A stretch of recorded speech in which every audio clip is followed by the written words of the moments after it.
Hello guys, आज के video में बात करने वाले हैं पवन सिंह वर्सेस खेसारी लाल। तो इस वीडियो में बात करेंगे कि खेसारी लाल यादव ने स्टेज शो पर आकर पावर स्टार पवन की खुलम खुलम चैलेंज दिया। तो इस वीडियो में लोग पूरी जानकारी देंगे। अगर चैनल पर नए तो मेरे चैनल को लाइक और सब्सक्राइब और शेयर जरूर करें। चलिए उस वीडियो को स्टार्ट करते हैं हम लोग।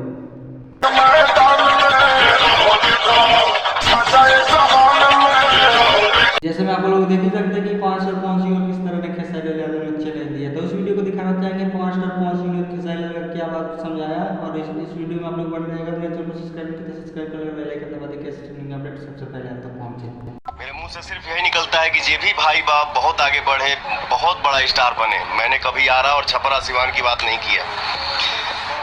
हम लोग दूसरे से क्या बात करेंगे जब आपस में ही ठीक नहीं रहेंगे। तो आपस में प्रेम रहना चाहिए। आज पावर स्टार पवन सिंह के लिए एक सबसे बड़ी न्यू खबर निकल कर आ रही है कि पावर स्टार पवन सिंह का एक न्यू मूवी आने वाला है। इस वीडियो में लोग पूरी जानकारी देंगे। अगर मेरे चैनल पर नए तो मेरे चैनल को लाइक और सब्सक्राइब और शेयर जरूर करें। और चलिए वीडियो स्टार्ट करते हैं। तो पावर स्टार पवन सिंह एक न्यू मूवी आने वाला है, आदित्य पुरुष। ये मूवी बहुत ज़्यादा सुपर डुपर हिट होने वाला है। और पावर स्टार पवन सिंह के लिए एक सबसे बड़ी न्यू अपडेट भी निकल कर आ रही है कि पावर स्टार पवन सिंह एक न्यू सॉन्ग आने वाला है। उस सॉन्ग का नाम है पियर फराक वाली। ये सॉन्ग बहुत ज़्यादा सुपर डुपर हिट होने वाला है। अगर मेरे चैनल को सब्सक्राइब नहीं किया तो सब्सक्राइब कर ले।